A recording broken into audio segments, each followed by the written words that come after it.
Okay, before we get to these interviews, a quick word from our sponsor, LinkedIn. Hiring isn't as simple as putting an ad in the paper or posting to a job board. When you're juggling hiring with everything it takes to grow your business, it's important that you reach the right candidates at the right time.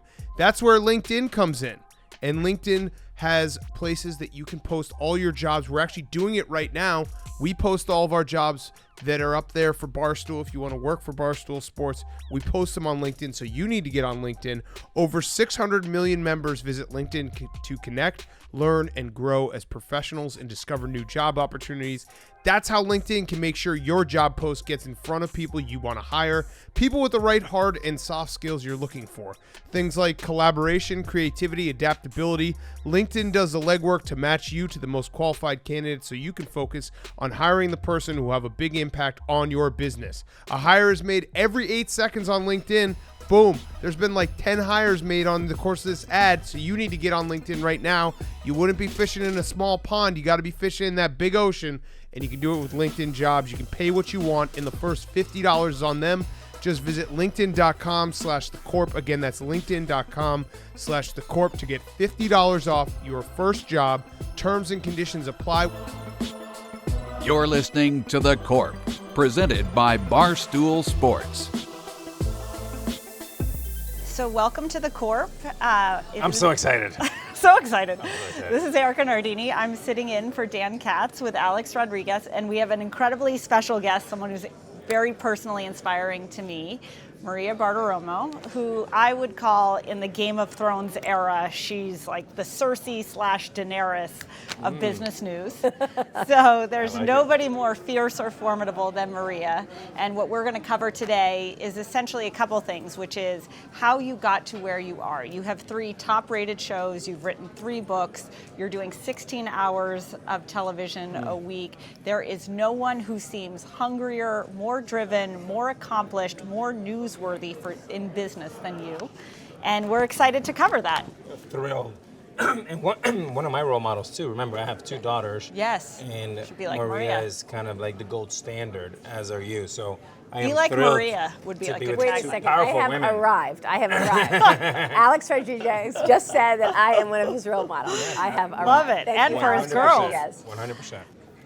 So Maria, I want to start with, I think of you as like the female reporters today's female reporters are in the locker room, and what you broke through and did on the New York Stock Exchange in terms of covering business news on the floor. Take us through from that moment to today, how did you get to where you are? How did you come to be? Thank you. Well, thank you for having me, first of all. It's a thrill to be with both of you, I want you to know.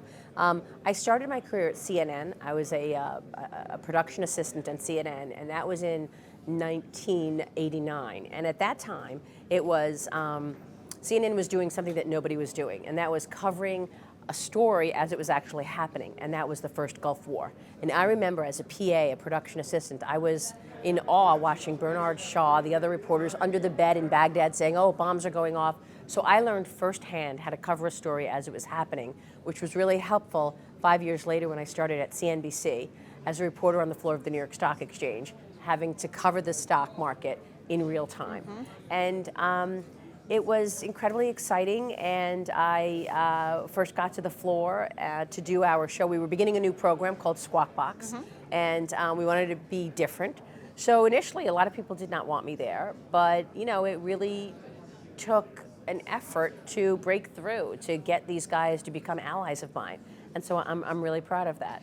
How do you think about, you talk about covering things on the fly and on the ground, and what I think so impressive is not only have you moved from CNN to CNBC to Fox Business, you've moved from business to culture to politics. Like, what are the skills you think you need to have, or that you have, that have made you so adept at covering all these different things in real time? Yeah, I think it's such a great question, actually, because it really comes down to the same thing, regardless of what the industry is, and it's just preparation.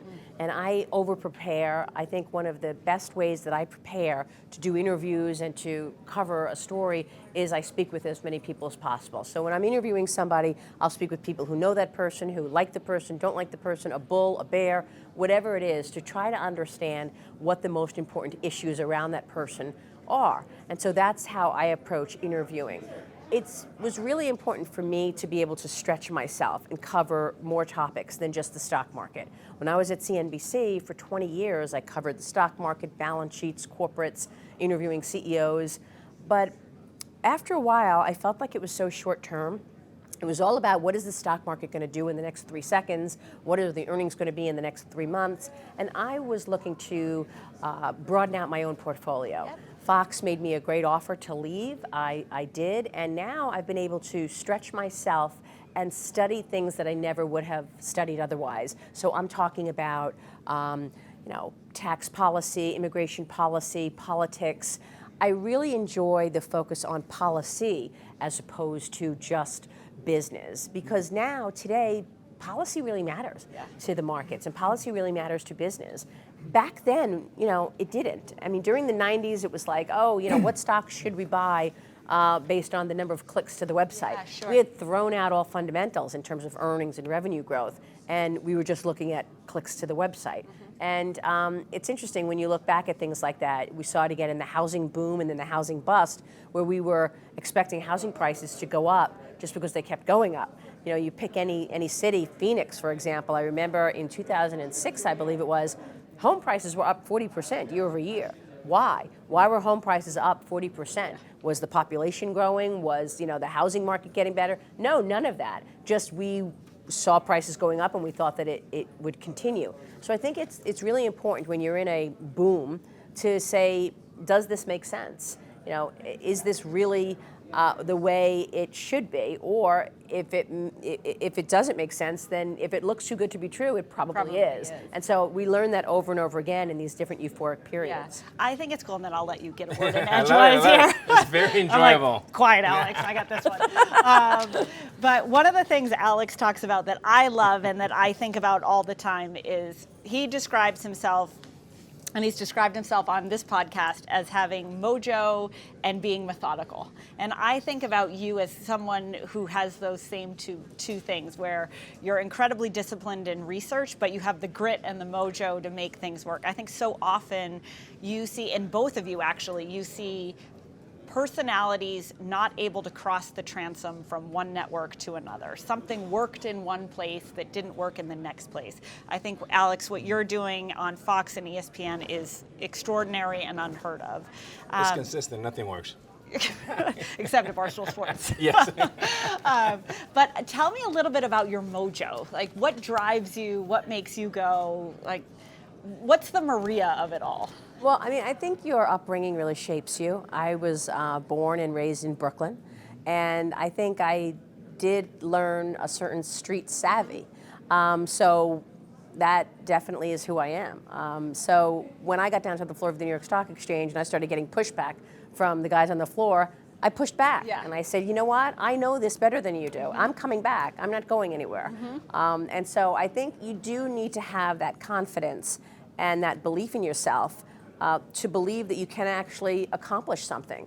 That belief, that mojo, as you call it, that's part of taking you forward. You've got to believe in yourself, because if you don't believe in yourself, I assure you no one else will. Yeah. And I think that being in Brooklyn and growing up in my father's restaurant, my whole family was there all the time, the Rex Manor. My grandfather came from Italy in 1906. First thing he did was go fight in World War I. Then he came back and he built a restaurant, literally built the restaurant. He was a bricklayer in Italy.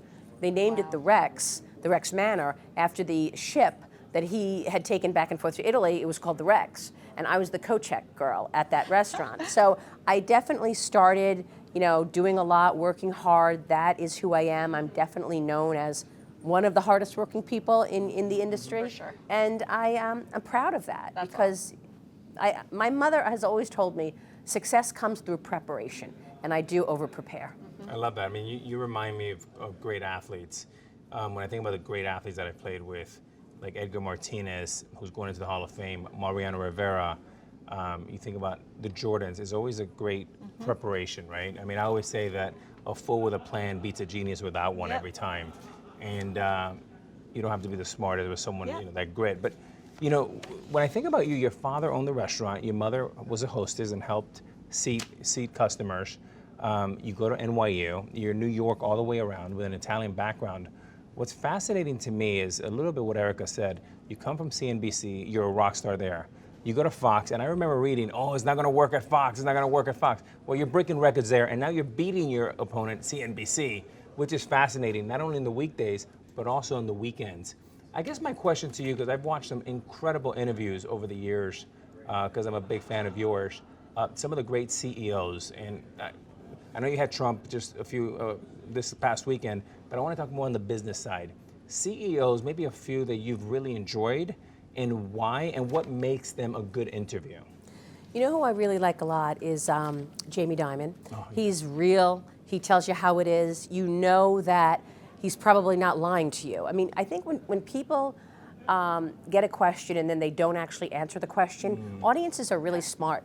They're like, he's lying to me. He's not answering the question. She's not answering the question. When you're straightforward, sometimes people don't like the answer, but they know they're getting the raw deal. They're getting the truth. And I think people appreciate that. They just want the truth. And so that's one thing I think that Jamie Dimon does. I absolutely love Steve Schwarzman, the chairman and CEO of Blackstone, because here's a guy who has gotten to the pinnacle of wealth, the pinnacle of success, and he never forgets where he came from. He's always so real as well. I saw him the other night, and he's just really personable. He's a good man. He gives so much money away. He just gave $350 million to MIT because he's just curious. He was curious about AI, and MIT is doing a lot on artificial intelligence. So, people like that really, they turn me on. I mean, it's like, okay, this guy's real. Barack Obama had a very special component about him. He was an incredible orator. And I remember watching him when he was either in the White House or at events. He was electric. He drew you in. No matter if you don't like his policies, you like his policies, you know that he was among the best speakers that you're going to find. But I think CEOs, my advice to people coming up in the world, and I think this is true to some of the CEOs that I admire very much, is number one, they love what they do.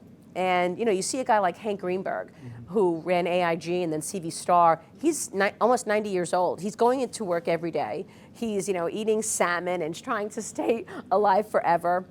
He never stops because he loves it. I think you always have to do the right thing. I mean, your reputation follows you wherever you go. And so I think it's really important for you to cherish your reputation and know that it's fragile and it's fleeting. And so you need to love what you do and do the right thing and work hard. I certainly have followed those. I have a follow-up because this is really interesting, and this has happened so many times in my career where I've seen this, Erika, is where you see a guy off camera and he's like, so how's your dad? How's your mother? How's this? How's that? Oh my goodness, great. And he's just charming and truthful and honest. And all of a sudden they go, 3, 2, 1, action. And then you're like, oh my God, what happened? And really, they freeze, right? And what advice would you give to some of those CEOs that the only difference is they're not telling their story? What advice would you tell them and how much of an impact it makes for the viewers listening and sometimes shareholders? I think this is such an important point because people forget sometimes that the best way to come across on camera is to be yourself. Over the years, I've had so many people who've wanted to be me. And they, would call themselves whatever, Maria 2.0, or I'm the next Maria. And that was the biggest mistake they could have made. Because I'm here and I didn't go anywhere. You want to be yourself. You have to portray who you really are. Because like we were talking about earlier, audiences see through it. And when they think you're lying to them, you're done. They've stopped listening. And so I think that that's one thing that CEOs and really all of us have to remember. You have to be yourself, be real, because that is what resonates with people. So you talked about Jamie Dimon being completely upfront, but some of these CEOs are running public companies.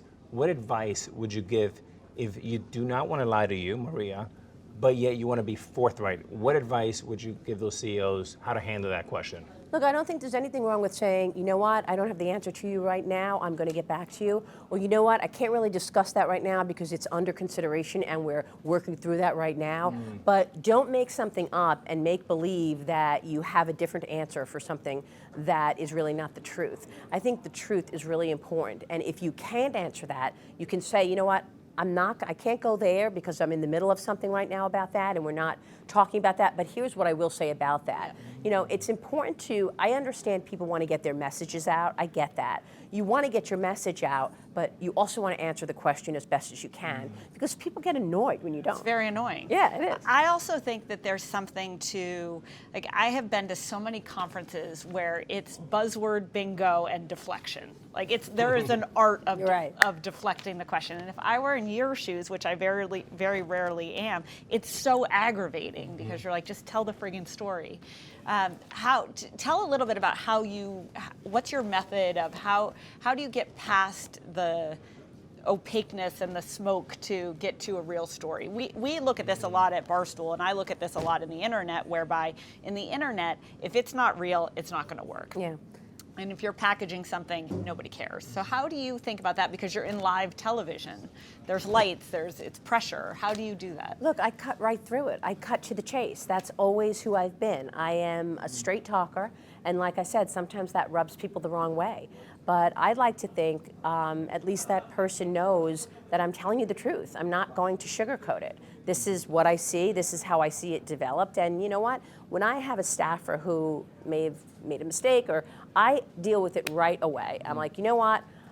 I love you, but right now I'm not too happy about this. This is what just went on, and this needs to change, or this needs to be fixed. And at least then I know that it's on the table, we discussed it, and guess what? Probably 10 minutes later, I forgot. And you know, I'm over it, but I need to discuss it and get it on the table and deal with it directly. So I think being a straight shooter and cutting to the chase has worked for me because people recognize that I'm being myself and I'm being truthful, and I think people appreciate that and they want that. I also think that it makes them trust you. Like, I think we're in an era where we're in an era of affinity, and it's partly, I would imagine, why you can interview Donald Trump or Jamie Dimon or Alex. Like, people trust you're going to ask the right question, you're going to get to the right conclusion, and I think, you know, you have a responsibility, and you feel that responsibility to your viewers and your fans. So how do you think about that part of your job, which is your audience? I think this is such an important point that you bring up because it's also true that I have to be true to myself and I have to be true to what I just said. I am a woman of my word. I am not going to tell someone we're going to do this and then I'm going to switch it around on them and play gotcha. That's not who I am, and that's not who I will ever be. I think it's really important to be upfront, truthful. I mean, oftentimes if someone says to me, look, I'll do an interview with you, but I can't talk about this, this, and this, I'll say, well, unfortunately, that's what I was going to ask you. We can't do the interview. I'm not going to waste people's time, and I'm not going to be somebody that I'm not. Quick break in the interview to talk to you about our sponsor, Roman. Erectile dysfunction is more common than you might think. 52% of men over 40 will experience erectile dysfunction at some point. About 75% of those men don't seek treatment. That's why Roman makes getting prescription medication and ongoing care from a U.S. licensed physician accessible and convenient. That's why Roman makes it easy, like I said, to go get that care. With Roman, you get expert medical care for ED right in the comfort and privacy of your own home. Everything is online, so it's convenient and discreet to contact a doctor about prescription medication. Getting started is simple. Just go to GetRoman.com/corp. Do it right now. GetRoman.com/corp. A licensed physician will evaluate your online visit and let you know within 24 hours if medication is right for you. If prescribed by the doctor, Roman delivers genuine medication right to the door with free 2-day shipping. So go right now. GetRoman.com/corp. Get a free online visit and free 2-day shipping. That's GetRoman.com/corp. To get started with a free online visit, that's GetRoman.com/corp. Do it right now. Okay, now back to the interview. How do you think about the newsroom changing? Like, how has it changed for you? I mean, if you think about, you know, so much is happening on the internet, so much is happening on Twitter. How do you think about evolving from long form interview format? And I guess to a degree you've always been short form because you're moving through topics and people. But how do you think about the internet versus television versus media? Well, I like long form too. I mean, I've done, several specials. I did a special on Google back in 2006 and won an Emmy for it. The financial crisis, I did a long special. Working on a long special right now on something else. But you're right, people have short attention spans, and we're in a world now where it's soundbite situations. I try not to do too many sound bites. I like at least 10, 15-minute conversations with people because it's hard to just do sound bites. But I think right now we are looking at a different distribution model in media. And so I've been trying to access social media as much as possible, whether it be teasing my programs, talking about what's going on with sound bites. So I think the newsroom has changed. It will continue to change. And again, it's more important than ever to cut to the chase, to get to the important things so that you're not misrepresenting someone by showing one portion of something and not showing all of the sentiment that person may have meant. Maria, like I do this with my games every Sunday on ESPN, where there's so much data out there that my head is spinning by the time the game starts. You said you entered in 1989, in early 90s. You come on television, you say something that's a little bit off center, or maybe not factual for whatever reason, someone can call you on it 3 days later. Today, it's so active. You basically have millions of viewers checking every word you say. Does that actually change a little bit of how you go about your due diligence? And how much studying are you doing before you interview, say, someone like Erika in a week? Well, like I said, I do prepare a lot. So sometimes things happen on the fly that I didn't see coming. So I'm on the air every morning, 3 hours a morning on Mornings with Maria. And for that 3-hour period, news is breaking. It may very well be that a news story happens and I need to react to it as it's happening. Hopefully, I have a knowledge base in that subject matter to be able to talk, to be able to, vamp around and sort of talk about the industry in general. And oftentimes I do, because I've studied this stuff for a long time. But if there's something that I don't know a lot about, I'm going to bring in experts. I'm going to say, let's get some analysts on the phone. Let's get, somebody who knows more about it. But I think that, right now you're talking about a situation where there are reasons and a need to prepare a lot for these subjects. These are not easy subjects in terms of business, markets. So my preparation ranges. It depends on if I know the person, if I know the industry more so than I do. And then, by the way, I am also hostage to my guests. A CEO might say to me, okay, I can do the interview, but I can only do it on, next Tuesday at 4 o'clock, which is not so convenient for me, but I will change my schedule around to do that. So depending on when we put the interview in the books, that will dictate how much I have to prepare for it. Got it. What is a day in the life like? Like, what time do you wake up? I get up at 3:30 every day. Okay. 3:30 in the morning because my show is live at 6 a.m. And by the way, 6 to 9 a.m., which is when my program airs live, that's prime time for TV. Yeah. This is when people are getting ready, getting ready to go to work. So I get up at 3:30. I have my fantastic hair and makeup team come to my house about 4 o'clock. We do that, and then I go to the studio. I have my fantastic executive producer who we go through the show together. And then cameras roll, 6 a.m., we're live, we're at it for the next 3 hours. And we are, talking about what's happening in the world and talking about markets, and it's Like really a lot exciting. of coffee in there or not? Yeah, a lot of coffee, I go back and forth with coffee and mint tea. Oh, all right. I got my lightning rod because I know we have just a few minutes left. Wait, I got one before the lightning. Okay, go ahead. Oh, we're We doing got a 5 lightning minutes, so round. we're good. All right. Okay. I want to talk about the money, honey. Yes. I want to talk love about that. the money, honey. I'm obsessed. Okay. So it's a great nickname. I think you've made it your own, but talk about being the money, honey. Well, look, I mean, in the 90s, I don't know why, but the New York Post decided to just come up with a name that rhymed, and That's Money what they Honey, do. so Yep. it was great. Yep. And I never was insulted by it. In Yeah. fact, I always felt that it was a compliment. I was just, I was grateful to have been noticed. So, but everyone would say to me, oh, aren't you insulted? This is terrible. And I said, no, I think it's fantastic. But the truth is, no one actually picked up the phone and said, hello, Money Honey? I Yeah. mean, that's really not, Yeah.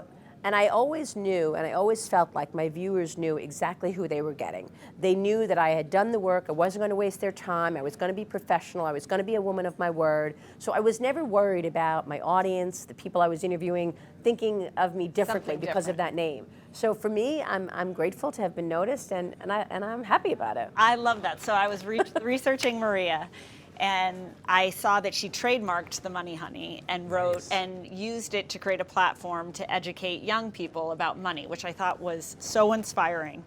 I get called the token CEO. I get called that I'm a woman and the only reason I'm at Barstool Sports is to make them look better and to wear a skirt, which I did take a lot of insult with. But yesterday I trademarked it.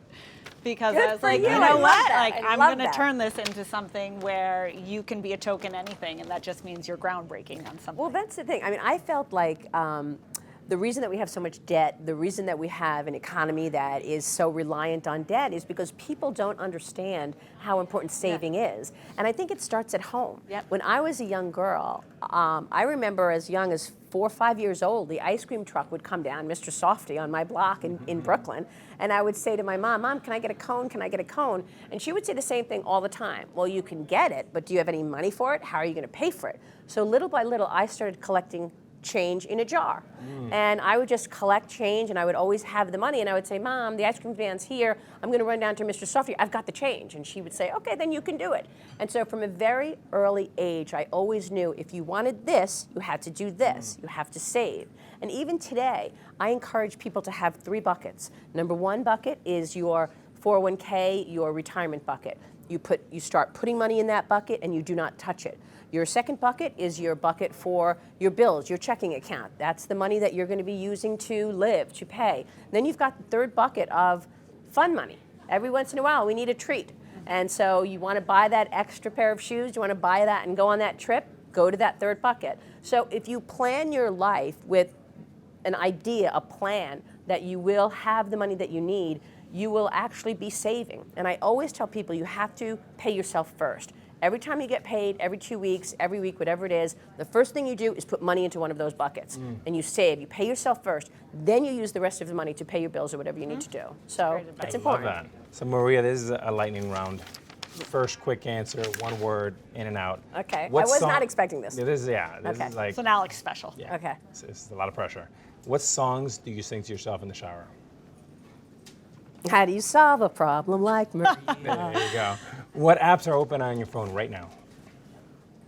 Apps open right now. Shoot, can I look? I mean, I'm not. Yeah. Oh, No, apps. you can't look. No, apps Next open question. right now. Well, I've got the Vino app for wine. I've got the. That's it.